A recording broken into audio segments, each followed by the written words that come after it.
The picture we are seeing here, it's for a Tunisian man. His name is Khaled Abdel Wahab, a wealthy man from Tunisia that lived during the Nazi invasion of Tunisia in November 1942. One interesting things about the invasion of Tunisia, that Tunisia was the only Arab country that was invaded by the Nazis and controlled by the Nazis.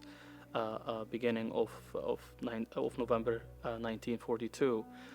Before that, Tunisia was under the Vichy occupation. On December 9th, 1942, Tunisian Jews experienced what is similar to what the German Jews experienced in Kristallnacht, where they were all gathered by the Nazis and their homes were attacked. What followed after that for Tunisian Jews was just like a mass attack from the Nazis and their collaboration, taking them to be working in their slave labor projects.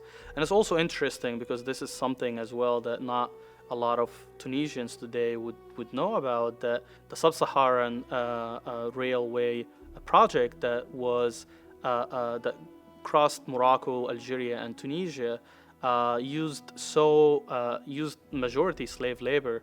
And in the case of Tunisia, many of them were Tunisian Jews. But back to Khaled Abdel Wahab, this wealthy man who could have just mind his own business and protected his wealth, but instead he decided to hide a Jewish family, about like 24 Tunisian Jews were hiding in his farm, knowing the risk that he took, that he could, if he been, caught by the Nazis or any of their collaborators in Tunisia, he would have lost everything and probably also lost his life too.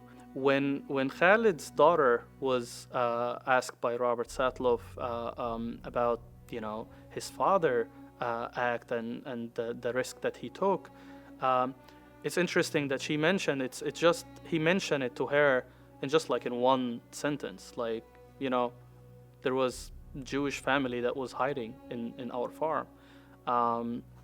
Not mentioning any or even like talk about the risk, the amount of risk that could have cost him almost everything. We found out about Khalid's story after he passed away. We unfortunately, he did not talk much about the details to his daughter. However, the survivors who survived in Tunisia and they were hiding at Khalid's farm spoke about his courage and spoke about him.